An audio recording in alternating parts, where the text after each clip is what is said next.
estar aqui nesse júri com a senhora. Senhor promotor, uma satisfação conhecê-lo, a primeira vez que estamos nessa labuta. Nobres amigos, alguns até alunos, é uma satisfação também estar aqui com vocês, aos policiais que aqui estão, fazem a nossa segurança. Parabéns pelo trabalho que os senhores prestam à sociedade, aos demais presentes e os senhores jurados, as minhas homenagens. Os senhores, como já foi dito, os senhores serão aqueles que hoje têm a caneta da justiça e precisa decidir sobre a vida desse rapaz. Um rapaz jovem e que, até o momento, por tudo que foi demonstrado aqui, só experimentou fracassos na vida. Só experimentou desventuras. A gente, na realidade, como muito bem aqui o nosso promotor disse, olha, o fato de ter uma origem pobre, de ser usuário de drogas, isso não justifica. E é fato, senhores jurados. O senhor promotor falou muito bem. Mas nós precisamos ter responsabilidade. Porque quando estamos na função de julgar, nós precisamos deixar de lado os nossos preconceitos. Preconceito é aquela regra pela qual você faz um julgamento antecipado sem conhecer os prolegômenos, as circunstâncias, como se desenvolveu efetivamente aqueles fatos. É colocado para os senhores a morte de um homem. A morte de um homem, e quanto a isso, como muito bem também falou a acusação, não se perquire sobre isso. Um homem morreu. Sobre a autoria, o próprio acusado, desde o primeiro momento que disse, foi eu. Parece que não há nenhuma divergência entre acusação e defesa. O doutor Fábio citou aqui o grande Miguel Reale, fato, valor, norma. É necessário, senhores jurados, compreendermos o que é que levou o senhor Gilmar a aquele ato, aquela conduta. O que leva uma pessoa a pegar uma faca de açougueiro e esfaquear uma outra pessoa? O doutor Fábio foi brilhante quando ele disse, olha, é quase que impossível uma pessoa esfaquear outra sem motivo. E parece que é a questão do motivo que nessa tarde se discute. A acusação, com aquela eloquência que lhe é peculiar, o promotor, que hoje é o representante do Ministério Público, ele tirou a sua metralhadora, pegou um cardápio, que é o Código Penal, e começou a falar para os senhores uma série de situações que, segundo a acusação, foi assim que ocorreu. Olha, ele entrou, viu sentado, pegou a faca, foi lá, enfiou. E é interessante os argumentos da acusação. Mas os argumentos da acusação, quando nós pegamos os autos do processo, nós começamos a ver que aqueles argumentos não se sustentam. E por que não se sustentam? Porque nós precisamos entender a miúde o que é que efetivamente aconteceu naquele dia. O que é que levou o senhor Gilmar a pegar aquela faca e esfaquear aquele homem que veio a óbito? Infelizmente, senhores jurados, nós estamos diante de duas tragédias. Tem uma família que certamente até hoje chora a falta do seu ente querido. Há uma outra família, que esse rapaz tem pai, esse rapaz tem mãe, esse rapaz tem parentes. E certamente essa família sofre em saber que o seu parente está hoje no banco dos réus. Então nós temos duas tragédias que infelizmente se repetem quase que diariamente. A acusação vem e diz, olha, são dois bandidos. E bandido, quando mata o outro, os senhores jurados têm que dizer, têm que mostrar que Flores do Goiás não concorda com isso. Mas essa conclusão que a acusação chega é uma conclusão genérica. Não se analisa as circunstâncias. A acusação despreza todos os fatos que aconteceram antes e que levaram ao deslinde daquele terrível momento. Será que nós temos que fazer isso mesmo? Quando julgarmos a vida de um homem, a conduta de um homem, nós temos que generalizar? Olha, é bandido, tem passagem, tem maus antecedentes, matou porque quis, despreza tudo o que aconteceu. Como muito bem já falou o nosso nobre Fábio, advogados são essenciais para a justiça. Mas, mais do que isso, eu vou falar por mim. O que mais me move a ser advogado hoje em dia é a ânsia de fazer justiça.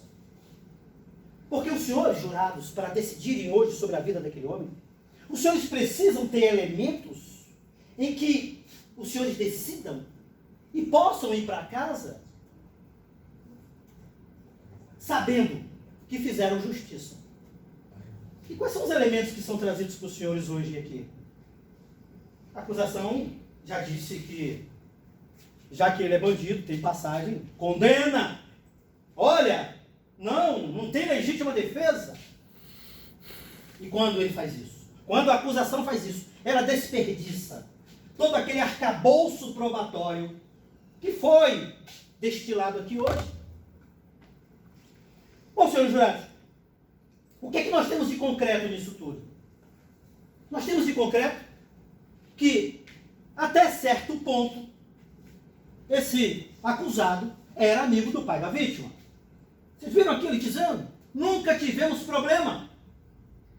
Alguma coisa aconteceu para que os problemas começassem a acontecer. Aí, o acusado vem desde o início e nos diz: olha, a vítima tinha furtado uma moto, escondeu a moto no mato, me chamou para vender, eu disse: olha, não, eu vou fazer mais, vou chamar o dono, certamente já respondeu por furto, sabe como é a mão da justiça, não vou entrar mais nessa. Chamou o dono veio, agradeceu, levou a moto, e óbvio, com isso, a raiva da outra parte começou então a se criar. E aquele comportamento pacífico, se transformou em ódio e em ameaças. Isso não é, e vejam, a defesa não está inventando nada. Infelizmente e estranhamente, o senhor Divino Camelo, que era o que efetivamente deveria estar aqui hoje, nós não sabemos, talvez a acusação e nem a defesa saiba, porque ele não está aqui. Ele poderia nos dizer essas verdades. Nós tivemos o doutor Fábio, desesperado, pegou ali o microfone, vamos botar o depoimento dele lá na fase judicial. O senhor Divino Camilo, que na realidade testemunhou tudo isso, as brigas do dia anterior, deveria estar aqui para municiar os senhores de informações suficientes para que os senhores pudessem decidir. Eu não quero culpar a acusação, mas eu particularmente, se estivesse no lugar da acusação, eu pediria que fosse baixado os autos do inquérito para nova diligência, para apurar essa história da moto. Para apurar o porquê dessa raiva. E mais uma vez, senhores jurados, o que aconteceu, e isso é objetivo, é que antes eles tinham uma boa convivência, e de uma hora para outra algo aconteceu e que o ódio começou a tomar conta. E é interessante que o acusado nos narra que, aliás, não foi nem o acusado, foi o senhor Camilo, o senhor Divino Camilo. Ele diz o seguinte: olha, o acusado entrou correndo na minha residência no dia anterior, afirmando a ameaça, está sendo ameaçado pela vítima e pelo pai da vítima.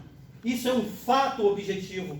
Não se está inventando. Nós temos o próprio acusado dizendo isso, mas corroborado pelo que o próprio senhor Divino Camelo falou na fase judicial. É uma pena que ele não está aqui para confirmar isso. Mas os senhores viram no áudio ele dizendo isso. Então, nesse momento já podemos inferir. Veja, eu não vou ser leviano em dizer: olha, aconteceu assim.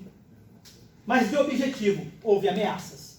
Esse homem correndo entrou na casa do outro, do camelo, do divino, né? Isso é fato. Isso não se tem como negar. Houve ameaça. E a ameaça era tão grande que levou ele a ficar com medo e entrar na casa daquele senhor que deveria estar aqui hoje. Bom, e agora? O que é que nós temos depois disso? Parece que a coisa foi pacificada, mas no outro dia, quis o destino que quando esse homem fosse ao supermercado, encontrou novamente aquele que o ameaçava. Nós não sabemos, senhores jurados, nós não podemos ser levianos de inferir condutas que nós não sabemos. Eu não posso dizer para os senhores agora que quando ele encontrou, ele discutiu com a vítima. Eu acredito no que ele falou, ele não tem motivo para mentir, até porque ele foi firme desde o início, dizendo que ele encontrou com a vítima e que ele continuou ameaçando. Só quero lembrar para os senhores que a ameaça era tão poderosa que ele correu no dia anterior. Ele correu, ele não enfrentou. Mas a acusação vem e diz: mas quando você entrou, viu que ele estava lá, por que você não foi embora? Talvez isso para os senhores jurados soe como óbvio, né? Eu faria isso, eu iria embora. Mas saibam, senhores jurados, nenhum de nós somos obrigados a atuar como covardes. O senhor sabe por quê? Porque a legítima defesa é um direito que nós temos. Se é um direito que nós temos, nós podemos exercê-lo e não agir como covarde, fugindo. Talvez isso pareça para os senhores algo estranho, mas isso é largamente compreendido no mundo jurídico. Os tribunais superiores já falaram isso. Ninguém é obrigado a agir como covarde, como pusilânime. A acusação sabe disso. A acusação estudou e pela forma, pela postura da acusação, vê-se que é uma pessoa letrada, que estudou muito, até porque é um cargo que exige muito estudo. E eu bem sei disso. Mas nada disso foi valorado pela acusação. A acusação quer sangue, a acusação quer condenação, a acusação quer que os senhores dê exemplo para Flores. Dar exemplo significa fazer justiça. Fazer justiça, senhores julgadores, é dar a cada um o que é seu. O que o senhor Gilmar fez naquele dia foi uma escolha entre a sua vida ou a vida do seu oponente. O senhor Gilmar se arriscou. O senhor Gilmar sabia que a qualquer momento a vítima iria cumprir a sua promessa. A vítima iria cumprir a sua promessa.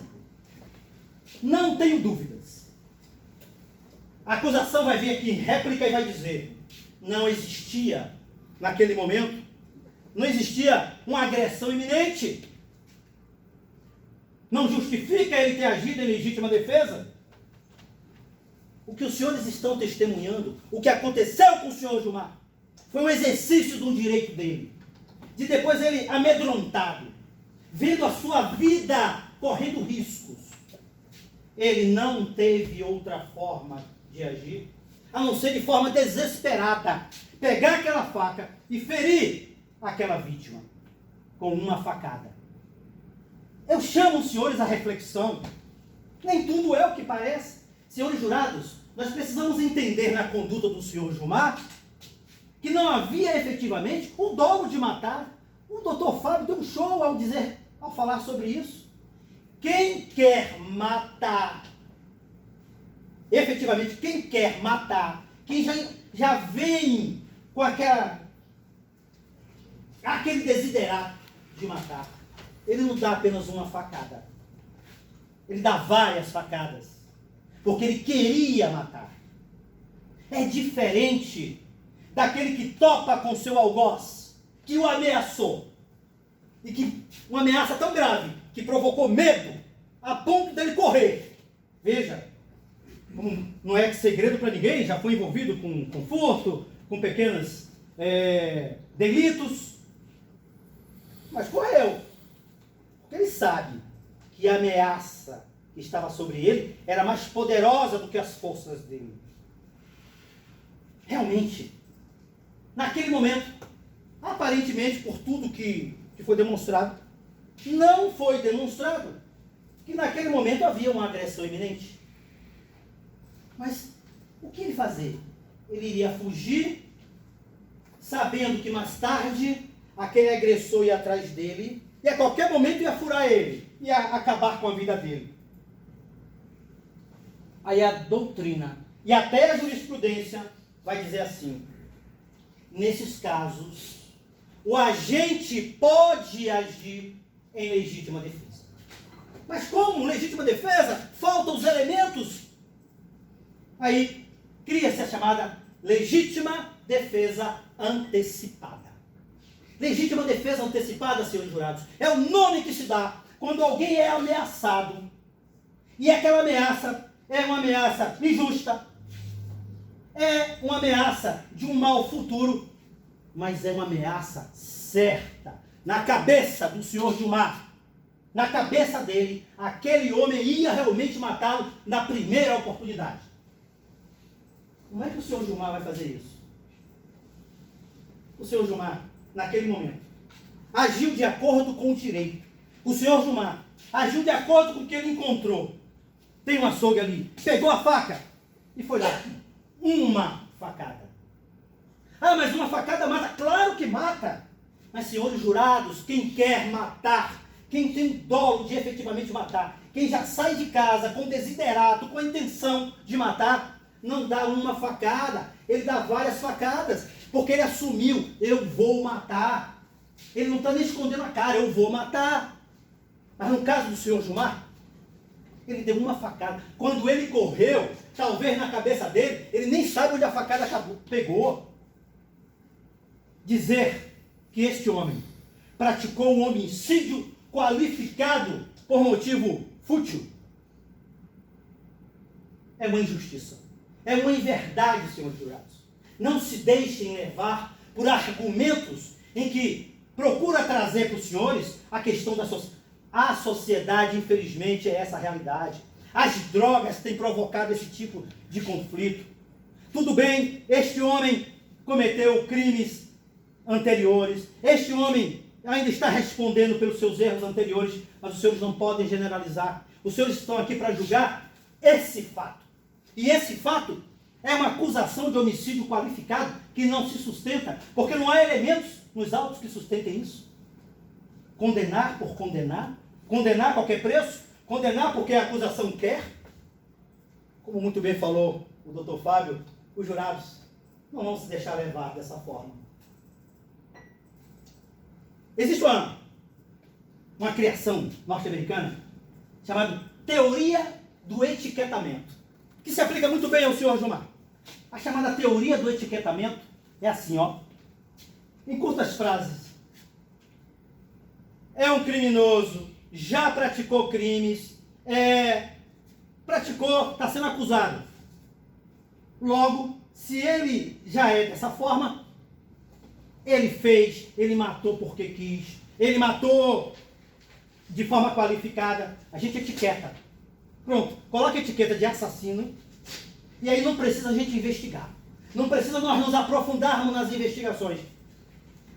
Essa acusação merecia uma investigação mais profunda.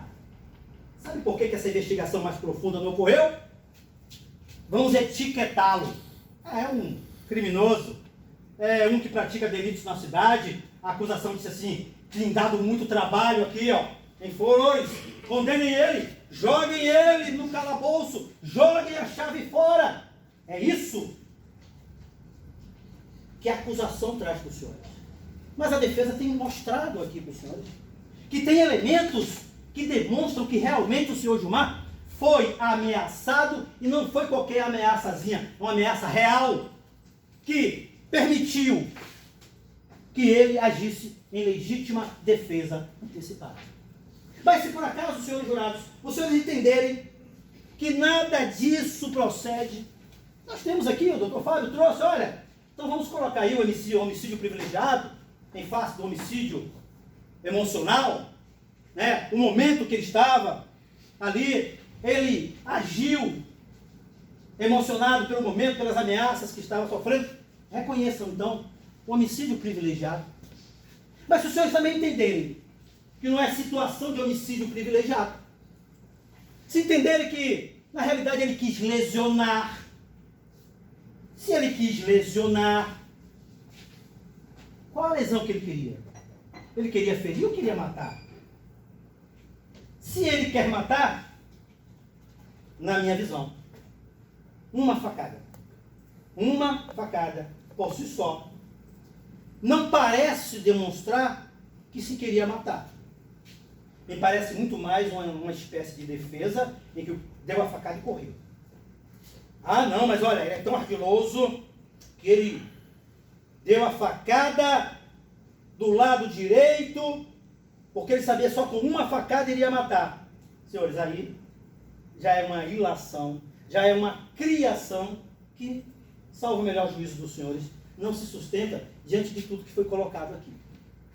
O que essa defesa pede aos senhores é que os senhores decidam com justiça e com fundamento no que nós mostramos aqui, e não em meras ilações da acusação, que até ia contestar as palavras aqui da defesa, mas eu acho que nós já fomos por demais claro nessa explicação. Dizer que esse homem matou por motivo fútil, depois dele ser ameaçado, aonde é que está a futilidade e que a acusação vê? Porque um motivo fútil, um motivo descabido, desproporcional, o homem foi ameaçado. E foi uma ameaça tão forte que ele teve que correr para a casa do vizinho. E os senhores viram, pelo depoimento daquele que deveria estar aqui para diante dos senhores falar isso, mas infelizmente não foi chamado. E logo, mas os senhores viram o depoimento. Houve realmente ameaça. Esse homem realmente correu. Esse homem estava amedrontado. Não há motivo fútil em quem pratica uma conduta amedrontada. Fala, Fábio. Doutor Edmilson, uma questão que vem a calhar. Uma pessoa que sai para matar, tem um ânimos necante, ele vai entrar dentro de um supermercado e pegar uma faca? Outra questão interessante. Senhores, vejam. Ele saiu de casa com dolo, com intenção, com desiderato de matar. Mas é tão incompetente que nem levou a arma. Ah, não, esqueci. Vou lá no açougue pegar uma faca. Não é crível esse tipo de acusação. Não é crível.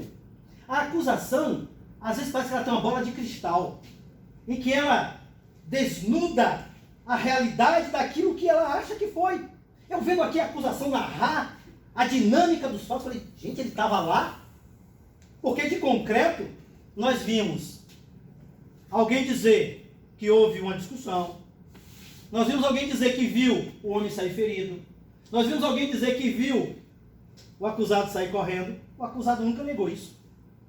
Como é que isso aconteceu? Ah não, ele saiu de casa para matar. Mas é tão incompetente que esqueceu a faca, ou esqueceu a arma, e foi lá no açougue. Então, senhores jurados, vejam que não é crível essa história. Como muito bem falou o doutor Fábio, a história não fecha.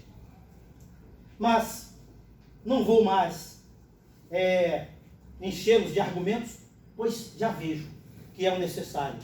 Motivo fútil não houve nessa situação. E não houve pela própria história contada. Aquele homem estava amedrontado.